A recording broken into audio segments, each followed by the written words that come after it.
What's up, guys? On today's episode of the Good Vibes Garage, I'm going to be showing you how to hardwire install a dash cam. I'm going to try and keep the instructions as general as possible while going through all the necessary steps you'll need on any vehicle.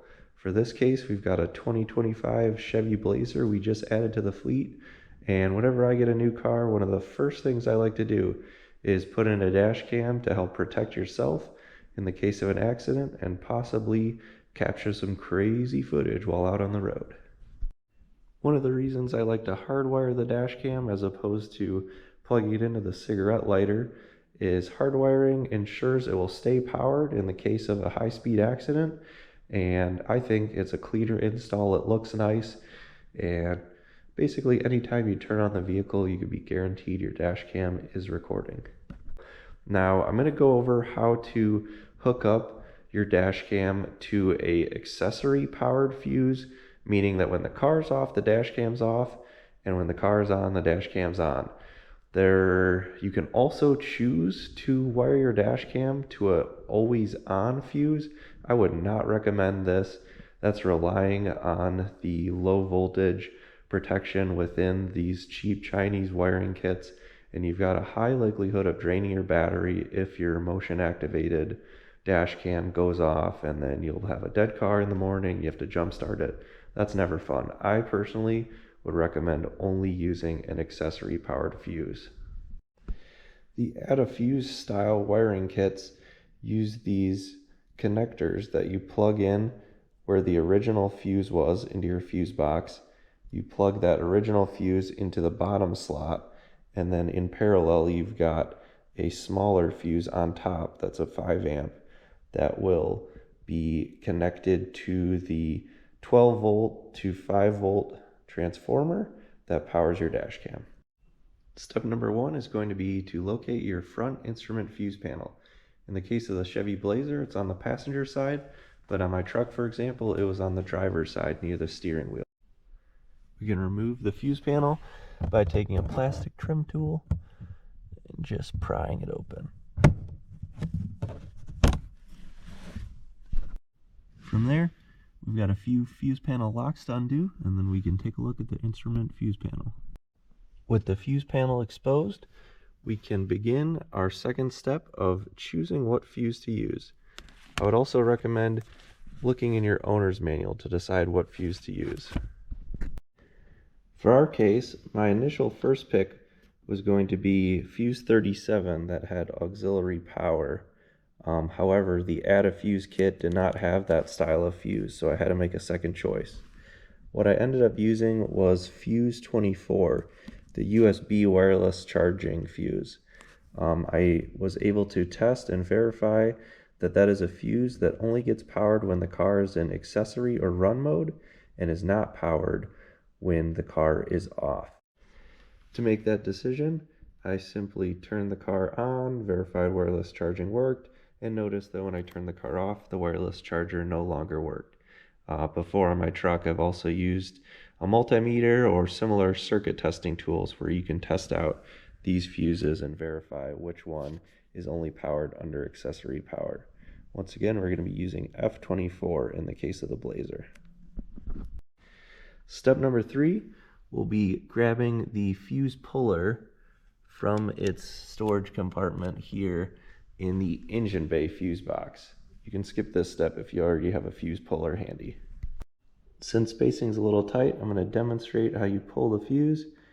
You would just grab it with the tool, clamp down around the lip like so, and then pull it out nice and straight and evenly and slowly, and make sure you don't drop it in that fuse panel somewhere where you can't find it.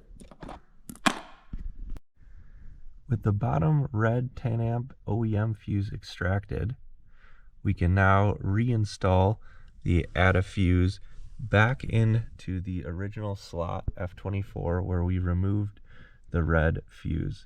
So like I said, this is wired in parallel, so your wireless charger in this case and USB charger are still going to have the 10 amp fuse protection, and then our camera will have the smaller 5 amp fuse protection that will pop first before your 10 amp does. in the case that your camera draws too much amperage. All right, step number 5.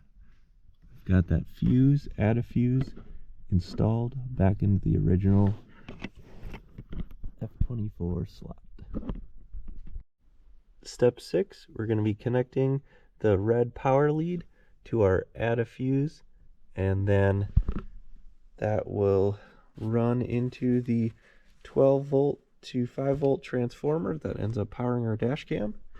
And then we've got to find a suitable grounding point. You're going to want to find a bolt and a piece of bare metal that you're going to install this to. I've already kind of thought ahead to my routing, so I'm going to have both these wires coming in up here near this panel, running around the back. You're going to want to keep in mind that you're going to want to position this wire so that you can get that fuse cover back on for the whole fuse block, and then be able to reinstall the instrument cover.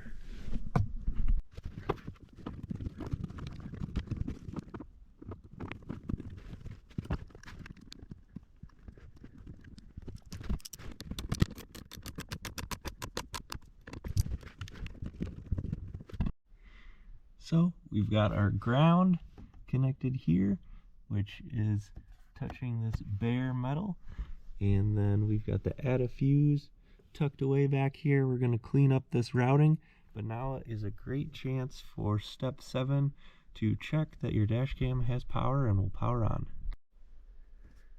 The moment of truth.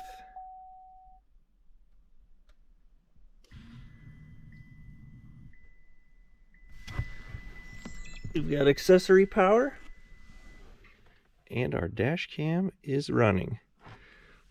Let's get that fuse panel cleaned up down there, run the wire, and get the dash cam installed behind the mirror. Now that we've got that all buttoned up, we're going to run this wire up along the firewall here and hide the transformer up there as well.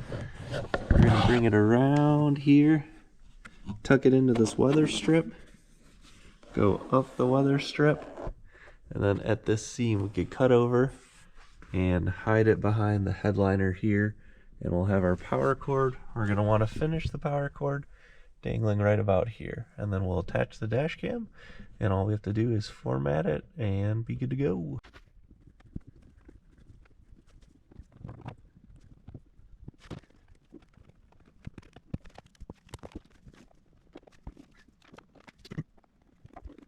We've got our wire tucked in, running up in this seal, and then coming out right at this seam where we can now route it along the headliner. You just want to be really careful you're not displacing this seal so you don't have any extra wind noise or leaks into your cabin.